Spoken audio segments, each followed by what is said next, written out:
Now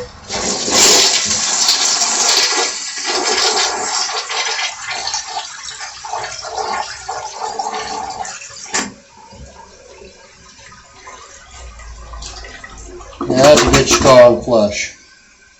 Okay. Alright. So we put that thing back on because it was right here. And it wasn't filling up the bowl all the way. Alright.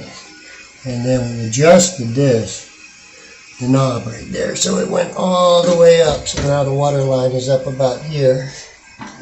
And then the secret thing we really did, okay, is I took this coat hanger and all along here there's little things that are holes, and it's a metal coat hanger, go all the way around there and poke.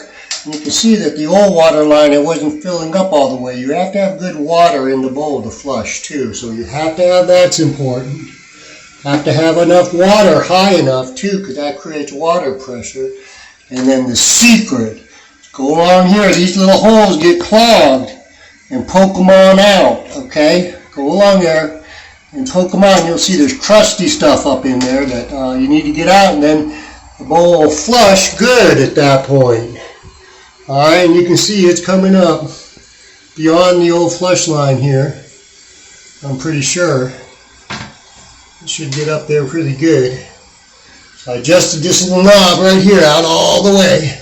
Want to make sure it's not going over though, too. Okay, and then we're going to see, it would hardly even flush before, so let's see what it does now. Alright. Okay. Getting slower. Yeah, you can see it's well above the line it was at before. It was low. Now you might even want to get this a little higher. So there you go, that quit. You can see how high the bowl is now, water. And